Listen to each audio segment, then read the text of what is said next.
انسان کے لیے زینت حاصل کرنے کا ذریعہ بھی ہو، خوبصورتی کا سامان بھی ہو۔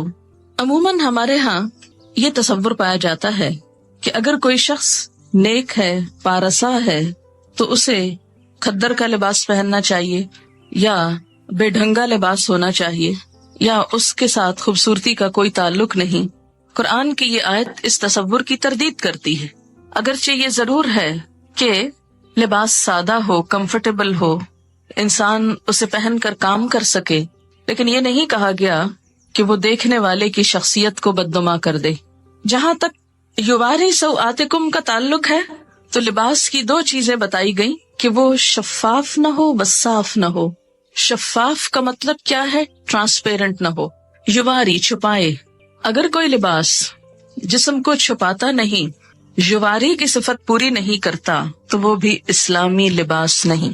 اور دوسرا وصاف نہ ہو۔ وصاف کا کیا مطلب؟ اتنا ٹائٹ نہ ہو کہ جس سے جسم کے اعضاء الگ الگ نظر آنے لگے۔ نہ مردوں کے لیے یہ پسندیدہ ہے اور نہ ہی عورتوں کے لیے۔ اب آپ دیکھیں کہ یہ جو شرط لگائی گئی، یواری، جو چھپائے، اب ذرا سب اپنے اپنے لباس کو دیکھیں، کہیں آپ کا جسم جھلک تو نہیں رہا؟ دیکھیں نا، خود کو نہیں دیکھ سکتے، خود کو نہیں دیکھ سکتے، شرم، اپنے آپ سے شرم، تو دوسروں سے شرم نہیں آتی، اور اس سے بڑھ کر اللہ سے نہیں آتی۔ ہم مسلمان ہیں، ہم اس وقت سب سے زیادہ مقدس محفل میں بیٹھے ہوئے ہیں۔ اگر اس محفل میں بیٹھ کر اللہ کا حکم پورا نہیں کر سکتے، کہاں کریں گے؟ فطرت میں ہے نا، اس لیے ابھی دین سے نہیں پوچھیں، فطرت سے پوچھیں۔ تو میں نے آپ سے کہا تھا کہ ہم سب اس آیت کی روح سے خود کو پرکھتے۔ آپ نے کہا خود کو نہیں دیکھ سکتے، اب اس طرح کریں کہ ہر ایک اپنے سے دائیں طرف بیٹھے ہوئے شخص سے کہے کہ وہ اس کو دیکھے۔ ہر شخص پہلے اپنے دائیں طرف والے سے پوچھے، یعنی پیئرز میں ہو جائیں نا، دو ہو جائیں، پھر اس کے بعد ہر دو شخص ہو جائیں، اور پھر دونوں ایک دوسرے کا لباس دیکھیں ذرا، اور کیا دیکھ کر بتائیں گے کہ کیا آپ کا جسم اس سے جھلک رہا ہے یا نہیں۔ یہ دین، ابھی دین کی بات نہیں ہو رہی، یہ فطرت کی بات ہو رہی ہے نا۔ دیکھیں آپ کے جو ماں باپ تھے سب سے پہلے والے، آدم اور حوا، ان کو کسی نے سکھایا تھا؟ کسی نے نہیں بتایا، لیکن پیور تھے نا۔ تو باوجود اس کے کہ شیطان کے حملے کا شکار ہو چکے تھے، لیکن جو ہی شیطان نے ایک حملہ کیا دوسرا نہ کرنے دیا، اپنے آپ کو ڈھانپ لیا فوراً، دیر ہی نہیں لگائی، مشورہ بھی نہیں کیا کہ ڈھانکے گئے ایسے ہی پھرتے رہے، کون ہے تیسرا یہاں؟ وہ یہ کہہ سکتے تھے نا کوئی تیسرا تو ہے نہیں، اور وہ تو آپس میں شوہر اور بیوی تھے، ان کا کیا پردہ؟ کوئی وحی نہیں آئی تھی کہ جسم ڈھانپو، وہ تو کیا ہوا، آ کے شاہی لباس اتروائے گئے۔ پھر آپ دیکھیں کہ آپ میں سے کچھ لوگ سوچ رہے ہوں گے کہ تو ہم عورتوں میں بیٹھے ہیں، کیا فرق پڑتا ہے؟ لیکن کیا ہم یہ لباس صرف عورتوں میں پہنتے ہیں یا باہر بھی، جہاں آدمی ہوتے ہیں، سڑک وغیرہ، گاڑی میں، وین میں، ڈرائیور، دوسرے تیسرے، ان کے سامنے بھی؟ اور پھر تیسری چیز یہ کہ اسلام کی روح سے نہ پوچھیے نہ بتائیے، صرف فطرت کے اعتبار سے پوچھیے کہ گھٹنوں سے اوپر کا حصہ جو ہے نا، یہ خاص طور پر قابل شرم ہے نا، جس کو ران بولتے ہیں، اوپر کا حصہ، ٹانگ کے اوپر کا حصہ جو ہے، آپ دیکھیں کہ کیا یہ عورتوں کو بھی دکھانا چاہیے؟ نہیں، عورتوں کو بھی نہیں دکھا سکتے، پنڈلیوں کی حد تک خیر ہے، لیکن گھٹنا میں نی، جو نیز ہے آپ کے، اس سے اوپر عورت بھی نہیں دیکھ سکتی۔ اسی طرح پیٹ، کمر، یہ حصے، تو آپ اپنی اپنی لباس کو چیک کریں کہ کیا آپ کے بیٹھنے کے انداز سے، کیونکہ میں جب یہاں سے پڑھا رہی ہوتی ہوں نا، بعض اوقات میری نظر پڑ جاتی ہے اور پڑھانا میرے لیے مشکل ہو جاتا ہے، لیکن میں نے اتنے دن اس لیے خاموشی اختیار کی کہ میرا حکم آپ کیوں مانے؟ میں آپ پہ داروغہ نہیں بنا کے بھیجی گئی، معلم تو ہو سکتی ہوں لیکن داروغہ نہیں، پولیس مین کا کردار نہیں۔ جو اللہ سے نہ ڈرے وہ مجھ سے کیا ڈرے گا؟ اگر مجھ سے ڈریں بھی تو آپ کو تو کوئی فائدہ ہی نہیں، کوئی ثواب ہی نہیں، ثواب تو اللہ سے ڈرنے کا ہوگا۔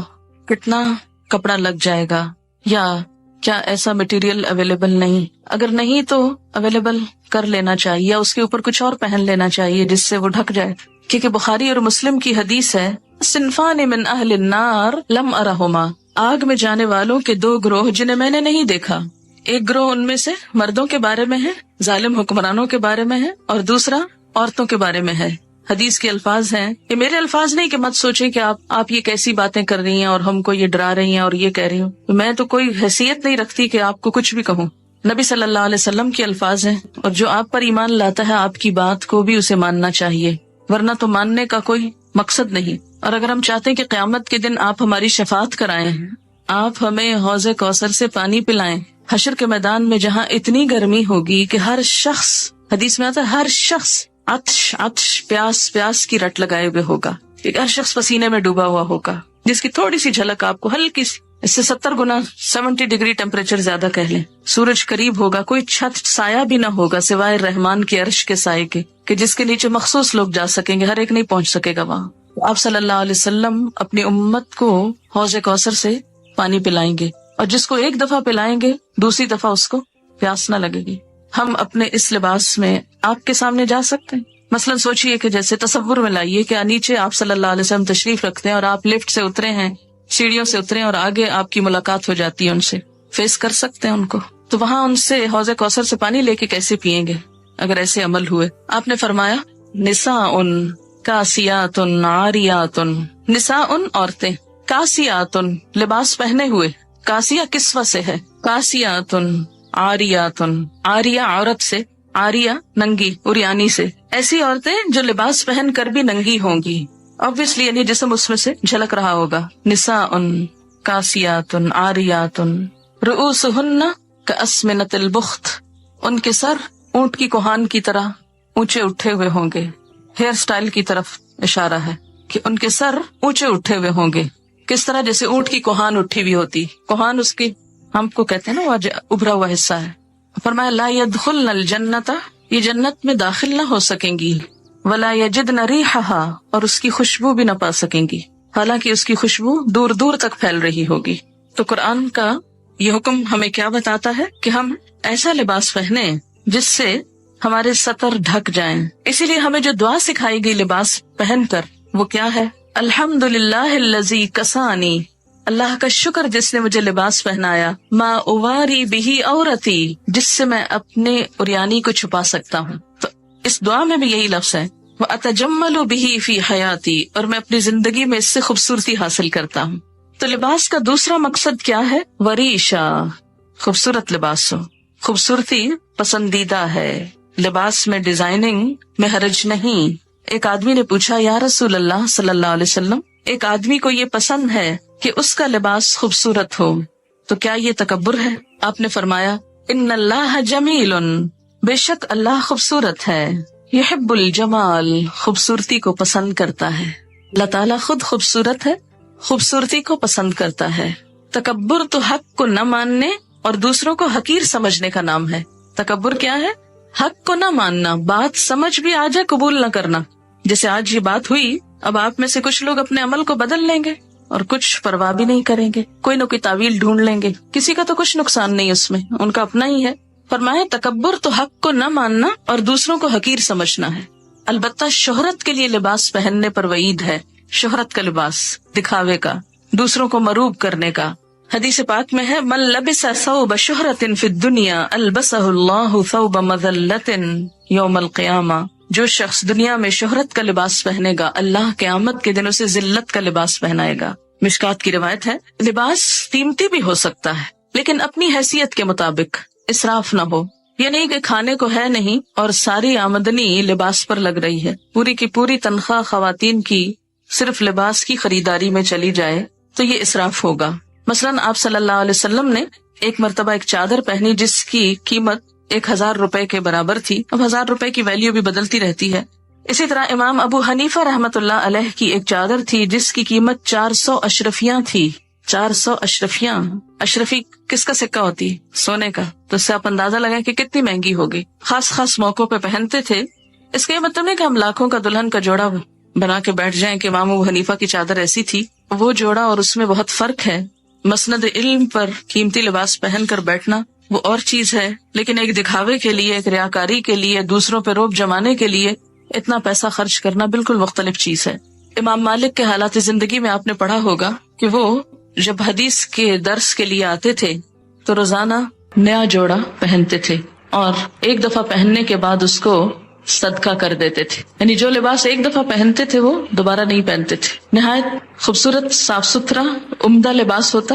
جب ان سے پوچھا گیا کہ آپ ایسا کیوں کرتے ہیں تو وہ کہتے کہ نبی صلی اللہ علیہ وسلم کی حدیث یا آپ کی مجلس کے وقار کے لیے، کیونکہ ہر مجلس کا ایک وقار ہوتا ہے، اتنے بڑے انسان کے نام پر قائم کی ہوئی مجلس میں سب سے بہترین لباس پہنتا ہوں، اور جب مجلس ختم ہوتی لباس اتارتے اور صدقہ کر دیتے، اپنے شاگردوں کو دے دیتے. ان کے ہاں ایسا ہوتا تھا کہ مختلف لوگ مسلسل آتے، کچھ عرصہ رہتے، ان سے سیکھتے، پھر آگے چلے جاتے. تو یہ طالب علم بھی ہوتے تھے، مسافر بھی ہوتے تھے، اور ان کے پاس یہ لباس کہاں سے آتے تھے؟ ان کے مختلف شاگردوں کی طرف سے جو چلے جاتے، وہ پھر بعد میں ہدایہ بھیجتے اور وہ ان کو ان کی خوشی کی خاطر استعمال کرتے اور ساتھ ہی صدقہ کر دیتے. ہمارے ہاں تو تصور ہے نا کہ صدقہ صرف اس چیز کا ہو سکتا ہے جو گھسی پٹی بیکار فضول ہو جائے، جس کا اب آئندہ کوئی استعمال ہے ہی نہیں، اس کو صدقہ کر دو. لیکن کوئی چیز جو استعمال کے تھوڑے سے بھی قابل ہو اسے رکھے رکھو، چاہے استعمال کا موقع ملے یا نہ ملے. تو اصل چیز جس سے بچنا چاہیے وہ دو ہیں، ایک تو ریاکاری، اسراف، اور دوسرے بے حیائی کا لباس. لباس انسان کی شخصیت کا بھی پتہ دیتا ہے. لباس انسان کے باطن کا رنگ ہوتا ہے. میت کو ایک گہرے رنگ کی چادر سے ڈھانپ دیجیے. میت نے کوئی جیولری یا گھڑی وغیرہ پہن رکھی ہو وہ اتار دیجیے. میت کی آنکھیں بند کر دیجیے اور ہاتھوں اور پاؤں کو بھی سیدھا کر دیں. سر کے بال بھی کھول دیں، اور اگر کوئی کلپ یا بالوں میں کوئی پنز لگی ہوئی ہیں تو ان کو بھی نکال دیجیے. اگر میت کا منہ کھلا رہ گیا ہے تو جبڑے کی طرف سے ایک چوڑی پٹی یا کوئی کپڑا لے کر سر کی طرف اس طرح سے لے جا کر باندھ دیجیے. اسی طرح سے ایک اور کپڑے کی پٹی لے کر دونوں پاؤں کے انگوٹھوں کو ملا کر ہلکے سے باندھ دیں. غسل کے وقت یہ پٹیاں کھول دی جاتی ہیں. اب میت کو غسل کے تختے سے کیونکہ اٹھانا ہے تو تختے تک لے جانے کے لیے ہم ایک اور چادر مزید میت کے نیچے ڈال کر اس چادر سے ہم اٹھا لیں گے، یا کوئی اور چادر پہلے سے ڈلی ہوئی ہے تو اس چادر کے ساتھ بھی اٹھایا جا سکتا ہے. اب غسل کی تیاری دیکھ لیتے ہیں. غسل کروانے میں مددگار لوگ بسم اللہ پڑھ کر وضو کر لیں، اور اگر غسل خانے میں غسل کروایا جا رہا ہے میت کو تو پھر غسل خانے میں داخل ہونے والی مسنون دعا بھی پڑھ لیں، اللہم انی اعوذ بک من الخبث والخبائث. تمام مددگار لوگ اپنے گاؤن، دستانے اور ماسک وغیرہ بھی پہن لیں. میت کو نہلانے کے لیے پانی کی تیاری کے لیے 2 عدد بالٹیوں میں نیم گرم پانی بھر لیں. اب دونوں بالٹیوں میں بیری کے پتے شامل کر لیں. اس کا طریقہ یہ ہوگا کہ یہ بیری کے پتے ہیں، ان کو تھوڑا سا کسی چیز میں رکھ کے کوٹ لیں اور ایک ململ کے کپڑے میں لپیٹ کر یا پھر کسی چھلنی سے چھان کر پانی کی دونوں بالٹیوں میں اچھی طرح سے ڈبو کر نچوڑ لیں تاکہ پانی میں بیری کے پتوں کی تاثیر شامل ہو جائے. ایک اور بالٹی میں تھوڑا سا پانی بھر کر کچھ کافور شامل کر لیں. پانی کی بالٹیوں اور ڈونگوں یعنی مگوں کو اپنے پاس ہی رکھ لیں. اب غسل کا طریقہ ہم دیکھ لیتے ہیں. ہر کام کیونکہ دائیں ہاتھ سے شروع کرنے کے لیے ہمیں حدیث سے پتہ چلا ہے تو رائٹ ہینڈ سے یعنی دائیں ہاتھ سے ہر کام شروع کریں گے. اب جو تختے پہ لٹانے کے بعد میت کے منہ اور پاؤں وغیرہ پر جو پٹیاں باندھی تھیں ان کو ہم کھول دیں گے. تختے پر لٹانے کے بعد سب سے پہلے اس کے کپڑے اتارنے کی باری ہے. کپڑے آسانی سے اگر نہ اتر سکیں تو ان کو کینچی کی مدد سے کاٹ لیا جائے. سب سے پہلے دائیں طرف کی چاک کی طرف سے کاٹیں گے اور پھر آستین کی طرف سے کاٹتے ہوئے کندھے کی طرف لے کر چلے جائیں گے. اور اسی طرح سے آستین کو بھی جو کریس والی سائڈ ہوتی ہے وہاں سے کٹنگ کرتے ہوئے جو گلے کا ٹاپ کا حصہ ہوتا ہے سائڈ کا ادھر سے کٹنگ ہو جائے گی، وہاں تک کاٹ دیں گے. بالکل یہی عمل بائیں طرف سے بھی یعنی لیفٹ سائڈ سے بھی کیا جائے گا. اس سے آسانی یہ ہوگی کہ قمیض کا اوپر والا حصہ الگ اور نیچے والا حصہ الگ ہو جائے گا، کیونکہ آپ جانتے ہیں کہ میت کے ہاتھ ہم بعض دفعہ باڈی اتنی اسٹیف ہوتی ہے، ہارڈ ہوتی ہے کہ ان کو ہاتھ اوپر کرانا اتنا آسان نہیں ہوتا. شلوار وغیرہ جو ہے وہ ایزیلی آسانی کے ساتھ اتر جاتی ہے تو اس کو بھی ریموو کر لیں گے، نکال لیں گے. اس کے بعد باقی تمام کپڑے اور نیچے بچھی ہوئی جو میت کو اٹھانے والی چادر تھی اس کو بھی ساتھ ساتھ کپڑوں کے نکال لیں گے. پھر میت کے کپڑوں کو ان کے ورثہ کے حوالے کر دیں، اور اگر وہ کہیں کہ کپڑوں کو ڈسپوز آف کر دیں تو ہٹا دیجئے. بعض دفعہ ہاسپٹل سے میت آتی ہے تو پھر ان کے کوئی پیمپرز ہوتے ہیں، کچھ وونڈس کی وجہ سے بینڈیجز ہوتی ہیں، تو سب کچھ ایک ڈسٹ بن میں ڈال دیجئے. اب 2 لوگ میت کو سر کی جانب سے اٹھاتے ہوئے بیٹھا ہونے کے قریب کر لیں گے. پھر آہستہ آہستہ پیٹ کو دبائیں تاکہ جو کچھ اندر سے نکلنا ہو وہ نکل جائے. اس دوران میت پر چادر کے اندر سے اچھی طرح سے پانی بہایا جائے اور ساتھ ساتھ تختے کو بھی صاف کر لیں. اب میت کو دوبارہ سیدھا کر دیں. میت کو استنجا کرانے کے لیے کاٹن یا روئی کا ایک بڑا پھایا گیلا کریں اور صابن کا استعمال کرتے ہوئے میت کو استنجا کروا دیں. ساتھ ساتھ چادر کے اندر سے خوب اچھی طرح پانی بہا کر مکمل طہارت کروائیں۔ میت کو استنجا کروانے والا اپنے دستانے تبدیل کر لے اور استعمال شدہ دستانوں کو ڈسٹ بن میں ڈال دیں۔ اب ہے باری میت کو وضو کروائیں۔ میت کو مکمل شرعی وضو کروایا جائے گا جس طرح سے ایک عام وضو ہوتا ہے۔ سب سے پہلے دونوں ہاتھوں کو یعنی دائیں اور بائیں ہاتھ کا خلال کروایا جائے گا۔ اس کے بعد کلی اور ناک صاف کرنے کے لیے روئی کے کچھ پھائے سے بنا کر اپنے پاس رکھ لیجئے۔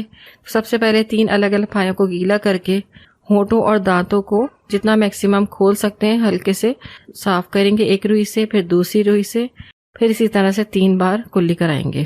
ناک صاف کروانے کے لیے روئی کے مزید 3 پھائے لے کر میت کے دونوں نتنوں کو باری باری 3 بار صاف کروایا جائے گا۔ پھر میت کو وضو کروانے والا اپنے ہاتھ میں پانی لے کر 3 بار میت کا چہرہ دھلوائے گا۔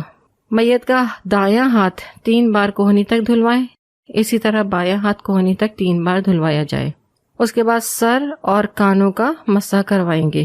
اب میت کے دونوں پاؤں کا خلال کرواتے ہوئے دھلوا دیجئے، چاہیں تو بعد میں بھی میت کے پاؤں دھلائے جا سکتے ہیں۔ پھر اسی طرح سے وضو کے بعد میت کا سر جو ہے وہ صابن، شیمپو یا صرف بیری کے پتوں سے یا سادے پانی سے بھی دھلوایا جا سکتا ہے۔ صابن اور شیمپو کیونکہ ایک ضرورت ہے، زندگی میں بھی انسان کے استعمال کیا جاتا ہے، تو جو بھی اگر اس کے ساتھ اہتمام کرے تو اس میں حرج نہیں ہے۔ میت کا جسم دھلانے کا عمل چادر کے اندر سے ہی کیا جائے گا تاکہ سطح پر نظر نہ پڑے۔ میت کا جسم دھلوانے کے لیے جسم کے دائیں طرف کے اوپر والے حصے کو سب سے پہلے گردن سے لے کر پاؤں تک صابن یا باڈی واش وغیرہ جو بھی استعمال کر رہے ہیں اسے دھلوائیں اور ساتھ ہی پانی بہاتے رہیں۔ اسی طرح سے میت کا دائیں طرف کا پچھلا حصہ گردن سے لے کر پاؤں تک دھلوائیں گے۔ بالکل اسی طرح سے میت کا بائیں طرف یعنی لیفٹ والا اوپر والا حصہ گردن سے لے کر پاؤں تک صابن یا باڈی واش سے دھلوائیں۔ پھر کروٹ دلوا کر بائیں طرف کا لیفٹ سائڈ کا پچھلا حصہ بھی پانی سے دھلوا دیں۔ صابن لگاتے جائیں اور دھلاتے جائیں۔ اس طرح سے صابن یا باڈی واش کے ساتھ ایک بار جو ہے وہ غسل مکمل ہو گیا۔ حدیث کے مطابق ہم نے پڑھا تھا کہ میت پر طاق مرتبہ 3، 5، 7 بار یا اس سے بھی زیادہ بار پانی بہایا جا سکتا ہے۔ اب اس کا طریقہ یہ ہوگا کہ دوبارہ بیری کے پتوں والا پانی میت کے سر پر ڈالا جائے گا، جسم کے دائیں طرف بائیں جانب اوپر نیچے کی طرف بہائیں گے، جس سیکوینس سے ہم نے صابن لگا کے پانی بہایا تھا پہلی مرتبہ، بالکل اسی سیکوینس سے۔ اس طرح سے بیری کے پتوں والا پانی 2 بار بہا دیا گیا۔ اب آخری یعنی تیسری بار کافور والا پانی میت کے سر اور جسم کے دائیں اور بائیں جانب اوپر اور نیچے کی طرف اسی سیکوینس کے ساتھ بہائیں گے۔ اگر ضرورت محسوس ہوتی ہے اور مزید آپ صاف کرنا چاہتے ہیں، پانی ڈالنا چاہتے ہیں، تو 5 بار بھی پانی ڈالا جا سکتا ہے۔ 4 بار بیری کے پتوں والا پانی ڈال دیں اور آخری بار جو 5ویں بار ڈالیں گے وہ کافور والا۔ اسی طرح 7 بار بھی کیا جا سکتا ہے، لیکن پانی جو ہے وہ زندوں کی زیادہ ضرورت ہے بنسبت کسی میت کے، تو 3 دفعہ نہلانے سے بھی کافی ہو جاتا ہے۔ اس طرح سے غسل کا مرحلہ مکمل ہوا۔ اب میت کا کیونکہ جسم خشک کرنا ہے تو اس کے لیے جو آپ کو بعض سائز کا ٹاول بتایا تھا، ایک تولیہ اور ایک موٹی چادر اس کے اوپر ڈال دیں، اس کو جذب کر لیں، تولیے سے سکھا لیں۔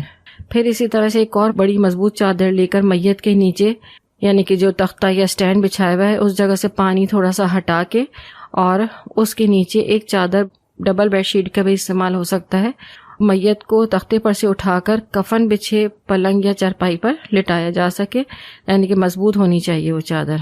میت کو غسل کے تختے سے اٹھانے کے لیے خواتین کو اگر مشکل پیش آئے تو اس صورت میں محرم مردوں سے بھی مدد لی جا سکتی ہے۔ غسل دینے والے اپنے اب دستانے وغیرہ اتار سکتے ہیں۔ اب ہم کفن پہنانے کا طریقہ دیکھ لیتے ہیں۔ کفن پیک میں موجود 3 عدد چوڑی پٹیوں کو ترتیب بار کسی پلنگ پہ یا چرپائی پر بچھا لیں۔ ایک پٹی میت کو بازو کی طرف سے باندھنے کے لیے اور دوسری پٹی درمیان میں اور تیسری پٹی گھٹنوں کی طرف، گھٹنوں سے تھوڑا سا اگر اوپر کی طرف بچھا لیں تو زیادہ بہتر ہوگا، وہاں بچھا لی جائے گی۔ یہ صرف میت کو گرپ کرنے کے لیے پٹیاں، تاکہ ٹائٹ سے کفن بند ہو جائے، اس لیے بچھائی جاتی ہیں۔ اسی طرح سے 2 پٹیاں اور ہوتی ہیں جو سر اور پاؤں کی طرف باندھی جاتی ہیں، تو 5 پٹیاں ہوتی ہیں یا ہائٹ کے حساب سے زیادہ بھی کی جا سکتی ہیں۔ اب کفن کی تینوں چادروں کو بھی برابر کر کے صفائی کے ساتھ ان پٹیوں کے اوپر بچھا لیا جائے گا۔ میت کو غسل کے تختے پر سے اٹھا کر بچھائے گئے کفن پر اس طرح لٹائیں کہ سر اور پاؤں کی طرف سے کچھ کپڑا چھوڑ دیں تاکہ سر اور پاؤں کی پٹیاں باندھنے میں آسانی ہو. ایک نارمل سائز کی اگر میت ہے تو تقریباً 7-8 انچ کا کپڑا اوپر سے چھوڑ دیں. اسی طرح پیر کی طرف سے 7-8 انچ کا کپڑا چھوڑ دیں. میت کو جس چادر سے اٹھا کر کفن پر لٹایا تھا اس کو اب نیچے سے جو رنگین چادر ڈال کے لے کر آئے تھے اٹھا کے اب اس چادر کو بھی نکال دیا جائے گا. پھر میت کے سر کے بال باندھنے کے لیے بالوں کی 3 لٹیں اور یا چٹیاں سی بنا کر آپس میں ان کو ملا دیا جائے گا اور پیچھے گردن کی طرف ڈالیں گے. اچھا، اگر کسی کے بال جو ہیں وہ چھوٹے ہیں تو ان کی 3 پورشن میں بال کر کے اور اس طرح سے ٹوسٹ کر دیں 3 پورشن کو اور پھر ملا کے پیچھے ڈال دیں. ایک اور چیز یہاں پہ بتاتی چلوں، بعض علاقوں میں، بعض ملکوں میں، بعض گاؤں وغیرہ کے علاقوں میں عورتوں کی باریک باریک مینڈیاں سے بنی ہوئی ہوتی ہیں چٹیاں. اب اتنی باریک ہوتی ہیں کہ ان کو کھولنا بڑا مشکل ہو جاتا ہے، تو ان بالوں کو نہ کھولیں اور ان کے اوپر اسی طرح سے پانی وغیرہ بہا دیں اور کفن پہنا دیں. پھر یعنی ان بالوں کو کھولنے کی ضرورت نہیں ہے، اسی طرح سے بھی غسل ہو جائے گا. اب ہے خوشبو کی باری. جو ہم نے کافور جس وقت ہم نے پانی میں ڈال کے نہلایا تھا تھوڑا سا ہم نے کافور روک لیا تھا.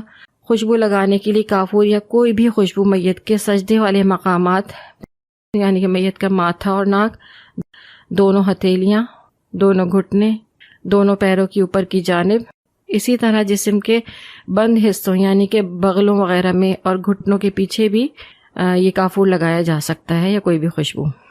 اب کفن کی چادر کا بایاں یعنی کہ لیفٹ والا حصہ دائیں جانب یا اس سیکوینس سے بھی کر سکتے ہیں کہ دائیں جانب سے بائیں جانب لے جائیں. اس میں کوئی اتنا ہارڈ اینڈ فاسٹ رول نہیں ہے، لیکن کچھ علماء جو ہے وہ اس بات کو کہتے ہیں کہ آپ کفن کی پہلے بائیں طرف کا حصہ لے جا کے دائیں طرف لے جائیں اور دائیں والا اوپر کی طرف لے آئیں، تو اس لیے یہ سیکوینس بھی صحیح ہے.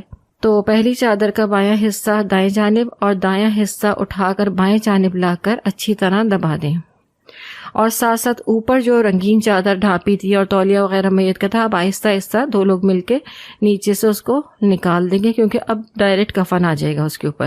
چہرے کی طرف سے چادر کو کھلا رکھیں اور دونوں کناروں کو ایک جیسے کارنرز جو ہوتے ہیں ان کو کالر شیپ میں ٹرن کر دیں، موڑ کے رکھیں.